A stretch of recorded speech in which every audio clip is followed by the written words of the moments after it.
Les compétitions de speedcubing, c'est bien beau, mais il faut bien des gens pour les mettre en place, non? Mon nom est Rémi Chrétien. Je suis champion québécois de speedcubing et j'ai plus de 50 podiums officiels à mon actif. Dans cet épisode de mon balado à toute vitesse, vous aurez la chance d'écouter deux organisateurs et délégués de compétitions officielles de la World Cube Association, un organisme à but non lucratif dont le but est d'organiser des compétitions de speedcubing partout à travers le monde. Le premier à prendre la parole est Charles-Olivier Rivard, un organisateur de compétition originaire de la région de Québec, ainsi que délégué WCA.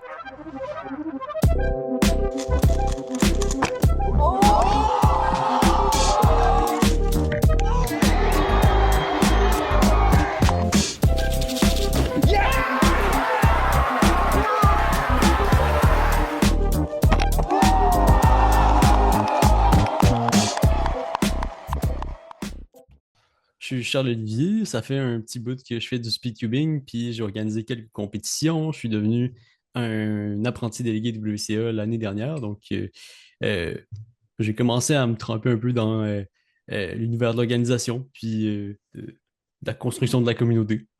Pour organiser une compétition de WCA, il y a quand même plein d'affaires qui entrent en jeu. Premièrement, faut qu'on ait quelqu'un pour organiser la compétition, souvent un délégué ou quelqu'un qui demande à un délégué de concrétiser son idée de compétition. Puis à partir de là, on commence par se trouver un endroit où faire cet événement-là. De la logistique pour trouver une salle, pour trouver de l'équipement, pour aussi trouver de temps en temps des partenaires.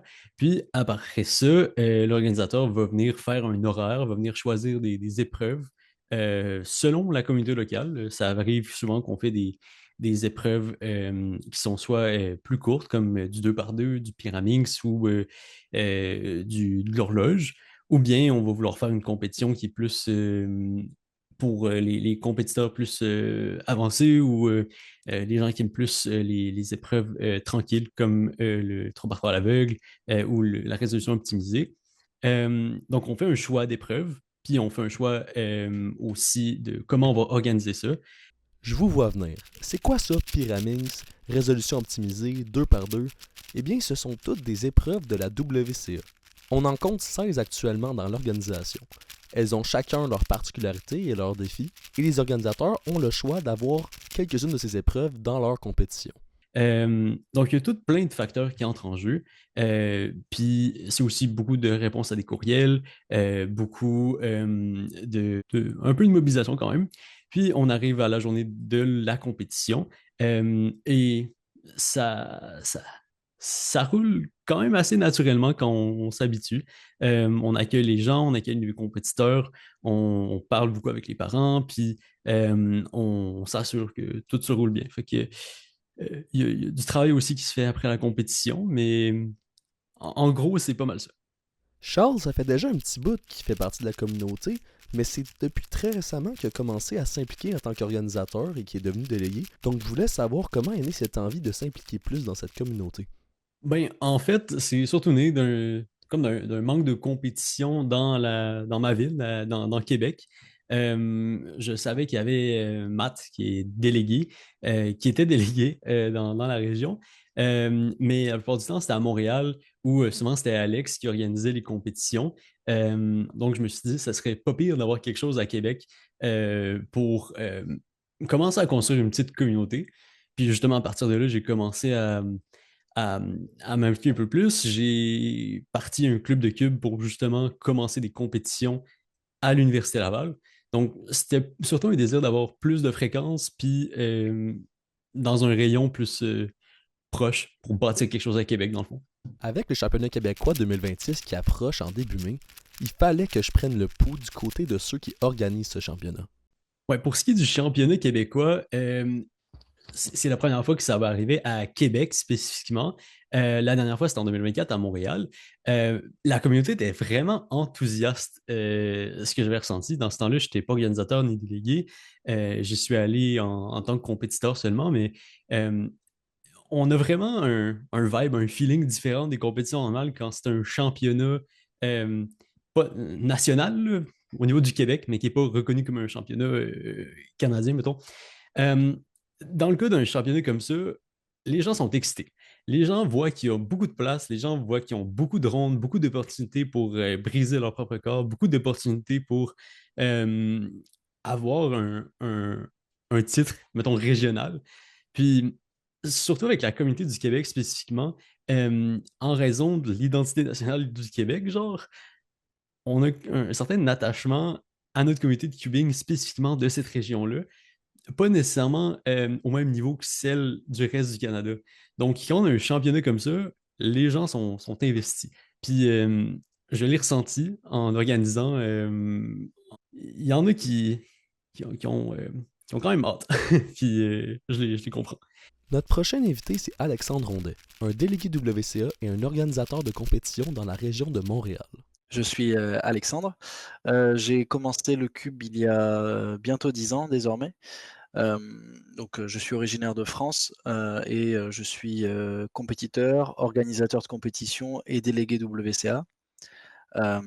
Donc, je suis délégué WCA nommé pour le Québec depuis désormais quelques années. Ça fera bientôt 5 ans. Et j'organise des compétitions depuis 7 ans. Un délégué WCA, j'aime souvent faire l'analogie avec les sports plus conventionnels. Heu, par exemple, si on prend le football ou soccer, hem, on pourrait comparer ça à l'arbitre. Il y a une autorité mondiale qui s'appelle, la WCA, la World Cube Association et qui serait l'équivalent, de la FIFA et qui donc, est l'autorité qui va reconnaître les résultats, établir les règlements et va s'assurer que toutes les compétitions à travers le monde respectent ces règlements-là. Et donc va maintenir la grande base de données de tous les résultats officiels de compétition. Et donc un délégué WCA là-dedans, c'est quelqu'un de volontaire, donc qui est bénévole, et qui va représenter la WCA aux compétitions. De manière plus générale, le délégué s'assure que les règlements sont respectés à la compétition. Donc ça peut être beaucoup de pédagogie, expliquer aux gens les règles, parce qu'il y a beaucoup de règles, donc le délégué doit connaître toutes les règles, mais transmettre souvent que les plus importantes dans un tutoriel et juste en répondant aux questions des gens, pour rendre ça digeste et que l'événement se passe bien. Et ensuite, après la compétition, le délégué va soumettre les résultats à la WCA, donc s'assurer que les nouveaux compétiteurs, on a bien vérifié leur identité, et envoyer les résultats et s'assurer que tout est conforme, qu'il n'y a pas d'erreur dans la saisie des données. Il faut pas oublier que les délégués WCA et les organisateurs, c'est 99% du temps aussi des compétiteurs. J'étais donc curieux de savoir comment qu'on mêle les deux. Alors, comment on mêle la partie organisationnelle et la partie participant? Je pense que certaines personnes arrivent à bien mêler les 2 et à continuer à s'entraîner. Hem, la vérité, c'est que, je pense que tranquillement, ce qui est le cas pour la majorité des gens très impliqués, à la fois dans les instances de la WCA et dans l'organisation des compétitions, c'est que plus on vieillit, moins on pratique et plus on organise.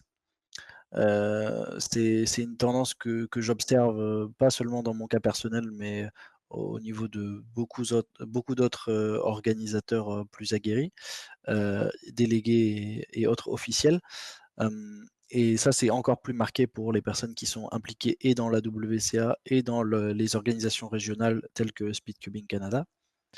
Hem, tout simplement parce que les personnes qui organisent heu, les événements et qui sont entre guillemets «que organisateurs», peuvent encore avoir un peu de temps libre pour pratiquer, mais heu, tout le monde a un nombre limité d'heures et puis quand plus les gens avancent dans leur vie, plus ils ont des travaux, un travail, un emploi à temps plein et cetera, donc forcément ça limite les possibilités. Mais il y a quand même encore des personnes qui sont impliquées et qui organisent des compétitions et qui font des très bons résultats. Très souvent, c'est le cas de personnes qui étaient déjà à un haut niveau avant de commencer à organiser et qui, maintiennent des routines d'entraînement et cetera. Mais ça vient avec une certaine exigence qui fait que, il y a beaucoup de temps investi dans le cube et donc j'ai envie de dire quand même plus souvent des personnes qui sont soit aux études, soit ont des cadres de vie qui leur permettent d'avoir ce temps libre pour maintenir un tel niveau. Pour ceux qui nous écoutent et qui pensent à se lancer dans le speedcubing, voici ce que Alexandre a à vous dire. Je dirais de pas se mettre de limites, d'oser, tant qu'on s'amuse et tout, c'est le plus important. Je dirais surtout d'aller à des compétitions, parce que je pense que beaucoup de gens peuvent apprendre un petit peu sur le côté à résoudre un cube, mais c'est réellement en rencontrant la communauté, en se faisant des amis, que on va apprécier la pratique à son plein potentiel. Et je pense que une partie non négligeable, si ce n'est majoritaire, de la communauté est là pour cet aspect social, pour l'aspect d'aller à des compétitions, revoir ses amis de cube, échanger avec eux d'une passion commune, parce que bien souvent, on se doute déjà de qui va gagner la compétition. Il y a assez peu de personnes qui sont en lice pour gagner une compétition à chaque fois, et c'est souvent les mêmes. Pourtant, il y a plein de personnes qui ont des classements plus moyens, plus bas dans le classement, et qui continuent de venir, parce que c'est à la fois un défi personnel d'amélioration constante, et donc c'est un défi contre soi-même, contre l'horloge, et pas tant contre les autres en fait. Ça l'est, mais pour une petite partie de l'élite, et beaucoup moins pour la majorité des gens. Donc cette nouvelle personne qui commencerait le cube, je lui dirais, lance-toi, trouve une compétition la plus proche de chez toi. Donc elle peut aller sur soit les réseaux sociaux de Speedcubing Canada, ou directement sur le site de la WCA, en tapant dans la liste des compétitions, en tapant Canada, et on va pouvoir trouver toutes les compétitions au Québec, notamment sur la vue carte qui devrait leur simplifier la vie, et de s'inscrire, de venir, de rencontrer le monde. Et puis si la personne habite dans une région peut-être un peu plus reculée du Québec, elle peut aussi rejoindre le Discord de la communauté Speedcubing QC. Toutes les personnes sont les bienvenues, et peuvent poser des questions, échanger, et rejoindre la communauté dès maintenant sur l'application Discord. En conclusion, ces 2 épisodes nous auront permis de plonger dans l'univers fascinant du speedcubing. Bien au-delà d'un simple casse-tête qui représente le cube Rubik, on a découvert une discipline exigeante où se mêlent logique, mémoire, rapidité et entraînement intensif. Derrière chaque résolution rapide, il y a des heures de pratique, des méthodes optimisées et une véritable communauté passionnée. Le speedcubing, c'est aussi une aventure humaine, des compétitions, du partage de techniques et une recherche constante de dépassement de soi. Que l'on soit débutant curieux ou amateur avancé, ce monde reste accessible à tous, avec toujours une nouvelle amélioration à atteindre. Alors j'espère sincèrement que ces épisodes vous auront donné envie de vous pencher sur ce sujet. Et qui sait, peut-être qu'un petit jouet en plastique pourrait changer la vie comme elle a changé la mienne. C'était Rémi Chrétien, et moi je vous vois ce 8 au 10 mai au Championnat québécois 2026. Celui qui est en face de moi est non seulement un champion, mais il organise aussi une compétition de cube Rubik. Rémi Chrétien, allô. And here to tell us more, we have Rémi Chrétien, a Speed Cube competitor. Good morning to you.